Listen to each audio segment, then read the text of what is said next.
Hey, welcome back to the Butterfly Empire. It is me, your Butterfly Queen. Today we are covering the kidnapping of Colleen Stan, aka the girl that lived in the box. Or girl in the box, either way. Colleen Jane Stan was born December 31st, 1956, is an American woman who was kidnapped and held as a sex slave by Cameron and Janice Hooker. That's a horrible last name.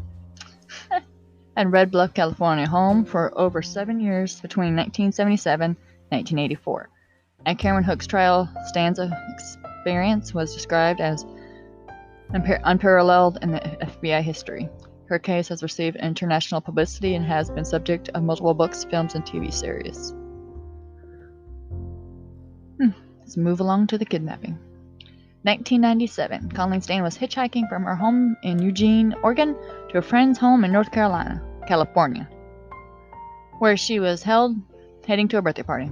Cameron Hooker, who was born November 5th, 1953, kidnapped 20-year-old Stan after picking her up.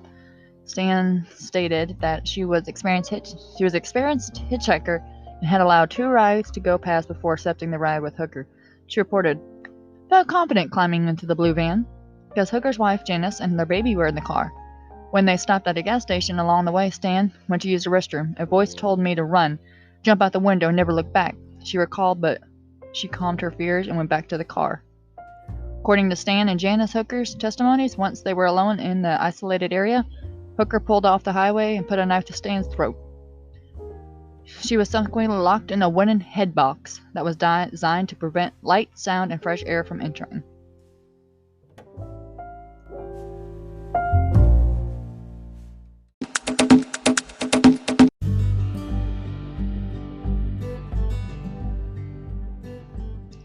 And it begins. Before this, Hooker, then a lumber mill worker at Diamond International Lumber Mill, and Janice, who had reached an agreement that he could capture a slave and take Janice's place. But up until the time Cameron had been using Janice to act out sexual bondage, there was to be no penetration sex with Stan according to the agreement, but this later changed. On the first night of her kidnapping, Stan was strung up by her hands, physically attacked by Cameron, and left blindfolded and suspended while the pair had sex below her. After her kidnapping, Stan stated that she was tortured and kept locked in a box 23 hours a day, until she was given a contract and forced to sign herself into slavery for life. In January 1978, in view from the box, propped up against her purse under the bed, was a photo of Mary Elizabeth Spanink, a previous victim whose body was never found. She further stated that Cameron led her to believe that she was being watched by a large, powerful organization called the Company, which would painfully torture her and harm her family if she tried to escape. Stan subsequently became a slave referred to as K, was forced to be called Cameron Master. It was not allowed to talk without permission.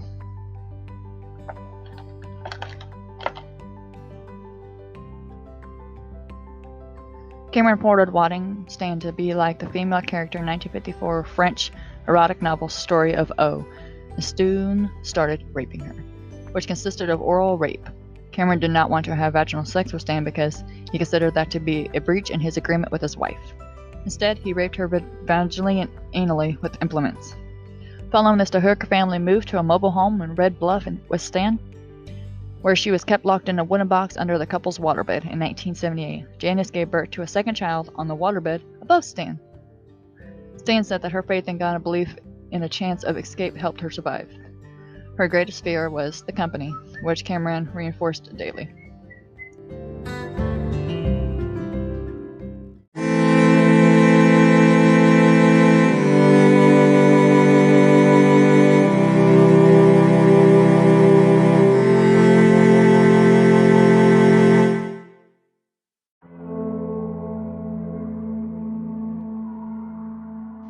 To avoid painful punishment, Stan tried to comply with his commandments, which later led to her being allowed to go out to the jog, work in the yard, care for the family's children in the mobile home, and help him build bigger accommodations, like an underground dungeon for more slaves. Even with an open door, neighbors, and a telephone, she made no attempt to escape, as according to Stan, her fear of the Company kept her from seeking help. Additionally, Stan was allowed to visit her family by herself in 1981, but did not reveal her situation due to the fear of the possible consequences. Her family thought she was involved in a cult because of her homemade clothes, lack of money, and absence of communications over the years. They did not want to pressure her, fearing she would stay away forever. The next day, Stan returned for a second visit, with Hooker posing as her boyfriend. At the trial, Stan explained that she was happy about visiting her family, who were therefore able to take a photography of her and Cameron happily smiling together. According to Stan, Hooker feared he had given his slave too much freedom and took her back to the mobile home, where he locked her in a wooden box under his waterbed. She remained in that box 23 hours a day for the next 3 years. Bodily functions were dealt with by her using a bedpan which she positioned under herself with her feet. It was stated in the court that Hooker's children were told Kay had gone home. However, once his children had gone to bed, Hooker would take Stan out of the box to feed her and torture her.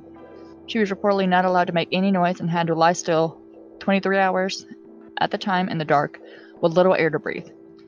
During the summers, conditions were especially harsh on her, as the temperature in the box would rise to over 100 degrees. To feed herself, she ate scraps of food. It was not till 1983 that Stan had reintroduced to the children and neighbors. She was also allowed to get a job as a maid at a hotel. Hooker wanted Stan to become his second wife, which was a turning point for Janice. Janice confessed that starting with their first date, she had also been tortured, brainwashed, and referred to as whore over the years by Cameron. Janice further stated that she survived their relationship by engaging in denial and compartmentalized, which is a subconscious psychological defense mechanism used to avoid issues or mental comfort and anxiety caused by a person having conflicted values, etc. By August 1984, Janice began struggling with herself and went to Stan in order to inform her that Hooker was not part of the company. However, she maintained that the organization did exist. In a televised interview for The Girl in the Box, Stan told the interviewer that she then went to a bus station and phoned Hooker to inform him that she was leaving him, and that he reacted by bursting into tears. Stan subsequently caught a bus home. In months that followed, she did not contact the police but continued to call Hooker regularly. She explained at this time of trial by saying that she wanted to give Hooker, at Janice's request, a chance to reinform. 3 months later, Janice reported her husband to the police. She informed her lieutenant that Cameron had kidnapped, tortured, and murdered Marie Elizabeth Spanhook, who had disappeared on January 31st, 1976. Authorities were unable to locate the remains of the woman due to lack of physical proof. No murder charge was brought. Chris Hatcher, a forensic psychologist and criminal profiler, testified for Cameron's prosecution at the start of 1985 trial, and Janice testified against her husband in exchange for full immunity. In the end, Hooker was sentenced to consecutive prison term totaling 104 years for sexual assault, kidnapping, and using a knife in the process.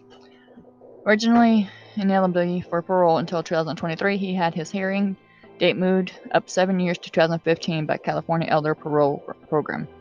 On April 16, 2015, he requested for parole, was denied, and Hooker was eligible for another hearing in 2030. However, due to COVID-19 pandemic, California officials contacted Stan and advised her that they were looking into possible grant Hooker parole in March 2021.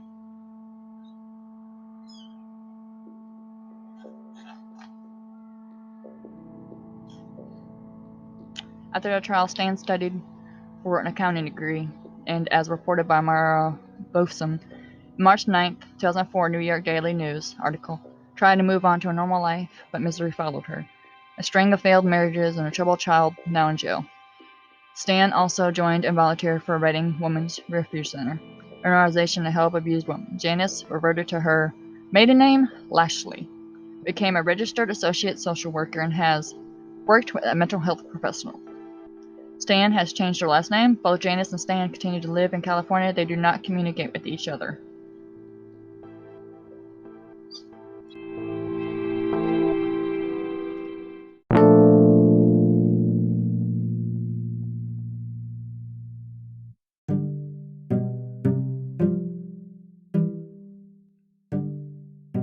Moral of the story: don't go hitchhiking.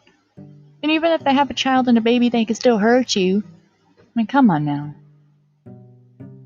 Figure it out. Bye.